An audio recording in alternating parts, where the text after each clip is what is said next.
En las brumas de la segunda mitad del siglo XV, cuando la península ibérica se encontraba en plena efervescencia por las guerras de la Reconquista y los puertos bullían de comerciantes, navegantes y aventureros, vino al mundo un hombre destinado a trazar literalmente los mapas de una nueva era, Juan de la Cosa.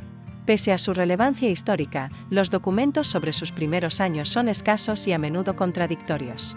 Los estudiosos coinciden en que nació entre 1450 y 1460, probablemente en la villa de Santoña, en la costa de Cantabria, aunque otros apuntan a la cercana localidad de Santona o incluso a Vizcaya.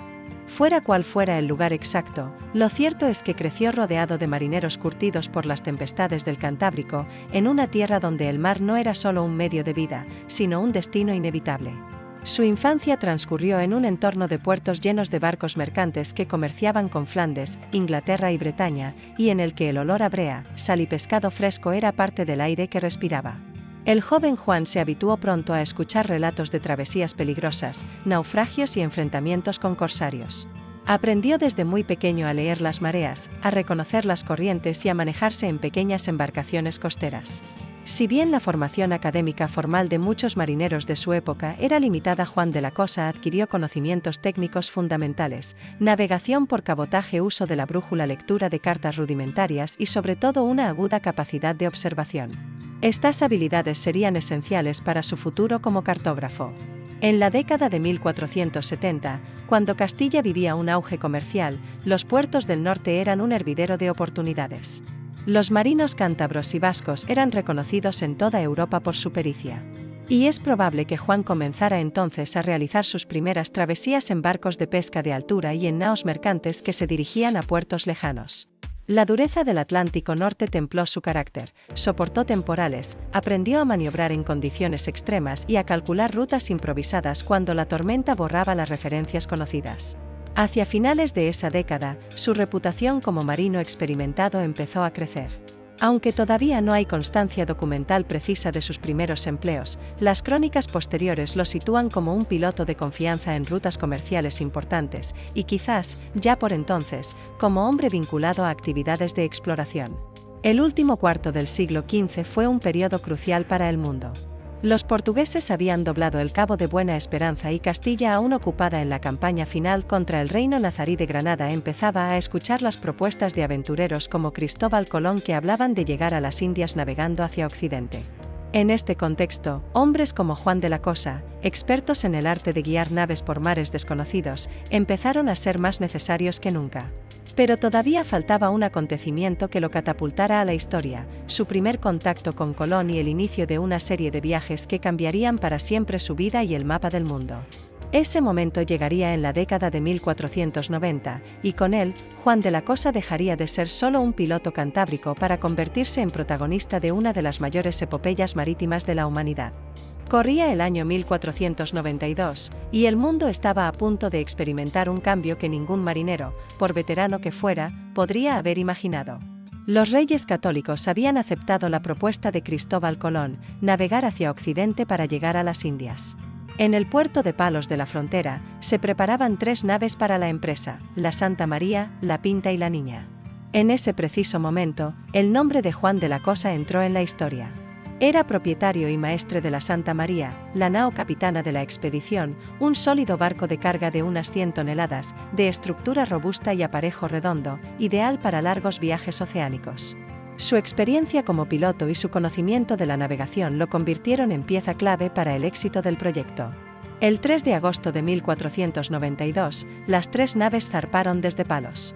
En los primeros días, el viaje transcurrió con normalidad, pero pronto comenzaron las tensiones. Algunos marineros, temerosos de no encontrar tierra, murmuraban y discutían. Juan de la Cosa, como hombre de mar, comprendía sus temores, pero mantenía la disciplina y seguía las órdenes de Colón. El 12 de octubre, tras más de 2 meses en alta mar, Rodrigo de Triana dio el grito que cambiaría la historia: tierra. Llegaban así a una de las islas de lo que hoy conocemos como Bahamas. Juan de la Cosa, como maestre de la nave capitana, participó en las maniobras de desembarco y en las primeras exploraciones. Durante semanas, la expedición recorrió varias islas del Caribe, incluyendo Cuba y la Española. Sin embargo, el 25 de diciembre de 1492, la Santa María encalló en la costa norte de la Española, cerca de la actual Haití. Fue un momento crítico para Juan de la Cosa. Como responsable de la nave, la pérdida fue un golpe personal y profesional. El barco quedó destrozado, y con sus restos se construyó el Fuerte de la Navidad, el primer asentamiento europeo en el Nuevo Mundo. La tripulación de la Santa María quedó repartida, algunos hombres se quedaron en el fuerte, y el resto, incluido Juan de la Cosa, regresó a España a bordo de la Niña junto a Colón. El viaje de vuelta fue tenso y peligroso, con tormentas que casi hundieron la nave, pero finalmente, en marzo de 1493, llegaron a Palos. El recibimiento fue apoteósico. Los relatos de Colón y sus hombres sobre tierras nuevas, pueblos desconocidos y riquezas potenciales encendieron la imaginación de toda Europa. Para Juan de la Cosa, aquel viaje había sido un punto de inflexión, había navegado hacia lo desconocido y regresado con vida, y su nombre quedaría asociado para siempre a la primera travesía transatlántica documentada. Pero no sería su última aventura. Apenas un año después, volvería a embarcarse con Colón, esta vez en una expedición más grande y ambiciosa, que consolidaría su papel como uno de los navegantes más experimentados del incipiente mundo colonial. En septiembre de 1493, apenas 6 meses después de haber regresado del primer viaje, Juan de la Cosa se preparaba para volver a cruzar el Atlántico. Esta vez, la expedición era mucho más ambiciosa, 17 naves y más de 1.200 hombres partían bajo el mando de Cristóbal Colón con un objetivo claro, no solo explorar, sino colonizar. El piloto cántabro embarcó de nuevo, aunque ya no como maestre de la nave capitana, Colón había elegido otra nao, sino como uno de los pilotos más experimentados de la flota. Su papel era esencial, guiar, calcular rumbos y asegurar que las naves mantuvieran la formación en la inmensidad del océano. La travesía fue rápida y sin grandes incidentes, llegando al Caribe en noviembre de 1493. Sin embargo, al arribar al Fuerte de la Navidad, construido con los restos de la Santa María, hallaron una escena desoladora. El asentamiento estaba destruido y todos los hombres que habían quedado allí habían muerto. Las causas fueron disputas con los nativos y luchas internas. A partir de ese momento, el segundo viaje se convirtió en una mezcla de exploración y conflicto. Colón y sus hombres fundaron la Isabela, el primer asentamiento europeo permanente en América, pero las tensiones con las poblaciones taínas crecieron rápidamente. Juan de la Cosa participó en varias expediciones costeras, explorando islas como Guadalupe, Montserrat y Puerto Rico, y costeando territorios desconocidos de Cuba y Jamaica. Fue en estos recorridos donde comenzó a destacar no solo como navegante, sino como observador y registrador de costas. Si bien aún no elaboraba cartas detalladas, su memoria visual y su costumbre de anotar distancias, rumbos y características geográficas le daban una ventaja única frente a otros pilotos. En 1494, Colón organizó una expedición hacia el oeste de Cuba para determinar si la isla estaba unida al continente. Juan de la Cosa, como piloto experimentado, fue fundamental en las maniobras de navegación en aguas poco conocidas y a menudo traicioneras. Sin embargo, la misión no resolvió todas las dudas geográficas, y el enigma de las tierras recién descubiertas persistía. Las tensiones internas entre Colón y algunos de sus oficiales también empezaron a aflorar.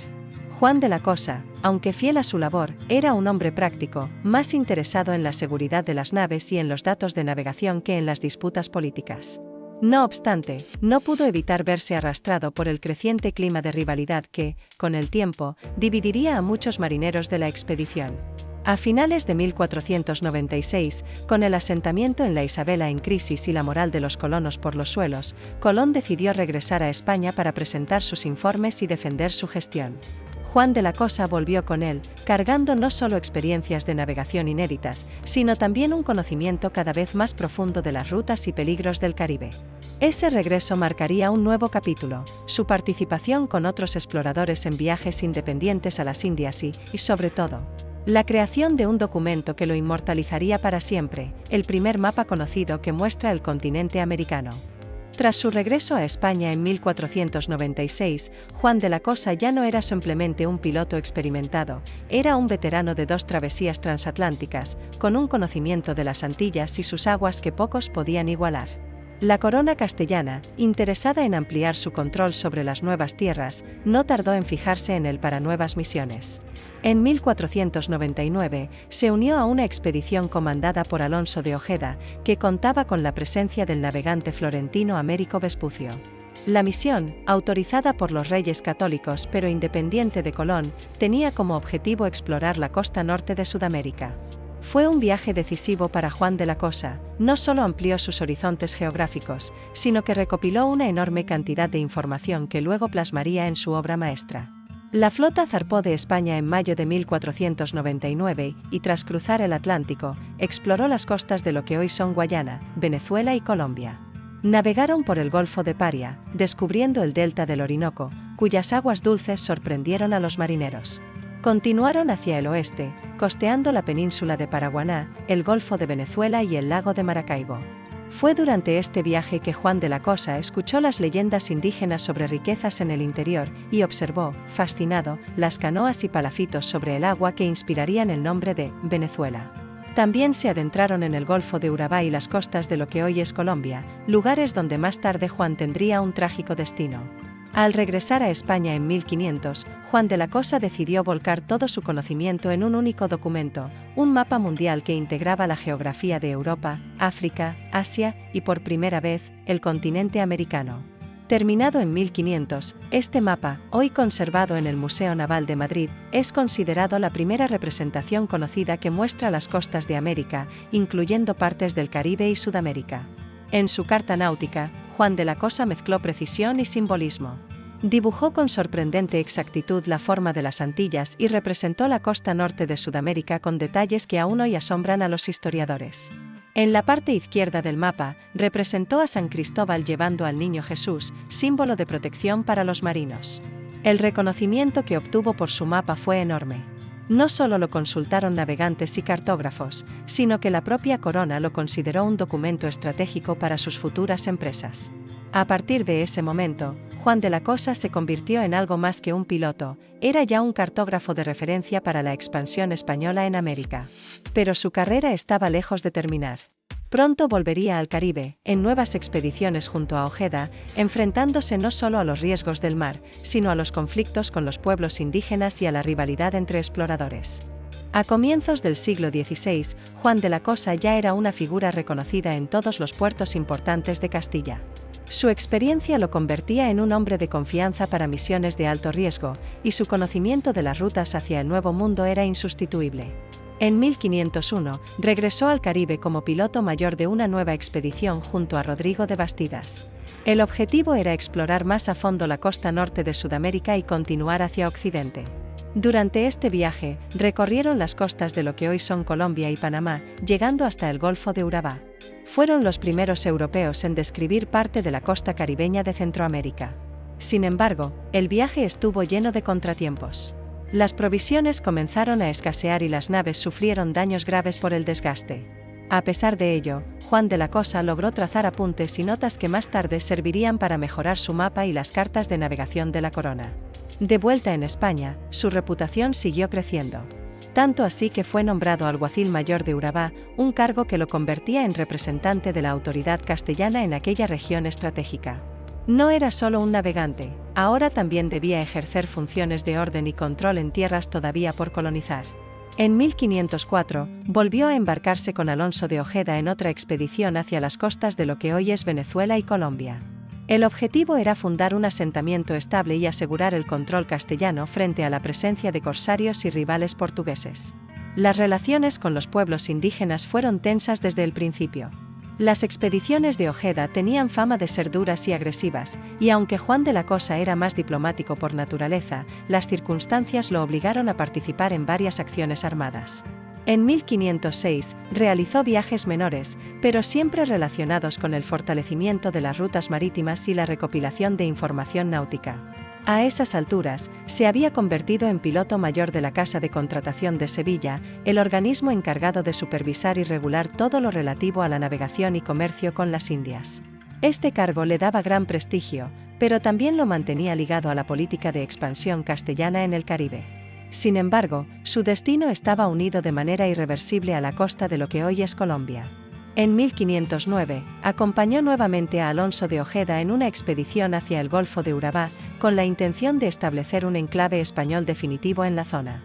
Fue un viaje que marcaría el final de su vida, en un episodio dramático que la historia aún recuerda. En 1509, Juan de la Cosa emprendió su última gran expedición. Iba como piloto y figura clave en la flota comandada por Alonso de Ojeda con la misión de establecer un asentamiento estable en el Golfo de Urabá, una región estratégica, pero también peligrosa por sus conflictos con las poblaciones indígenas. La expedición, formada por varios barcos y un número considerable de hombres, zarpó de Santo Domingo rumbo a las costas de lo que hoy es Colombia. Las primeras jornadas fueron tranquilas, pero al llegar a las cercanías de tierra firme, en la zona del actual municipio de Necoclí, la tensión comenzó a crecer. Ojeda, impaciente por avanzar, decidió internarse en territorio controlado por comunidades nativas que habían tenido enfrentamientos previos con otros españoles. Juan de la Cosa, más prudente, advirtió del riesgo de una incursión directa sin un acercamiento previo. Sabía que aquellas tierras estaban defendidas por guerreros bien organizados, que conocían cada palmo de la selva y la costa. Sin embargo, su consejo fue ignorado. El enfrentamiento no tardó en estallar. En un ataque repentino, los indígenas emboscaron a un grupo de españoles, separándolos del resto de la expedición. Juan de la Cosa, que se encontraba en primera línea para cubrir la retirada de sus compañeros, quedó aislado. Resistió junto a un pequeño grupo de hombres, pero la superioridad numérica de los atacantes era abrumadora. Las crónicas señalan que fue capturado y ejecutado por los nativos en condiciones particularmente crueles. Su muerte se produjo a finales de 1509, y su cuerpo, según algunos relatos, fue recuperado posteriormente por Alonso de Ojeda, que lo enterró con honores improvisados en la zona. La noticia de su caída llegó a España como un golpe duro para el mundo naval. Juan de la Cosa no solo había sido un navegante excepcional, sino el autor del primer mapa conocido que mostraba el continente americano. Su carta náutica de 1500, elaborada con precisión asombrosa para su época, se convirtió en una herramienta indispensable para exploradores posteriores y en un documento histórico de valor incalculable. Su legado es doble. Como marino abrió rutas y participó en las primeras expediciones que conectaron Europa con el Nuevo Mundo. Como cartógrafo, fijó en papel la geografía de tierras que hasta entonces eran un misterio para el viejo continente. Fue un hombre que unió la experiencia práctica del mar con la visión estratégica de quien entiende que el conocimiento geográfico es poder. Hoy, más de 5 siglos después, su mapa sigue siendo estudiado y admirado por historiadores y navegantes. Y aunque su vida terminó de forma trágica en las costas de Urabá, su nombre permanece grabado en la historia de la exploración como el del piloto cántabro que ayudó a dibujar el mundo.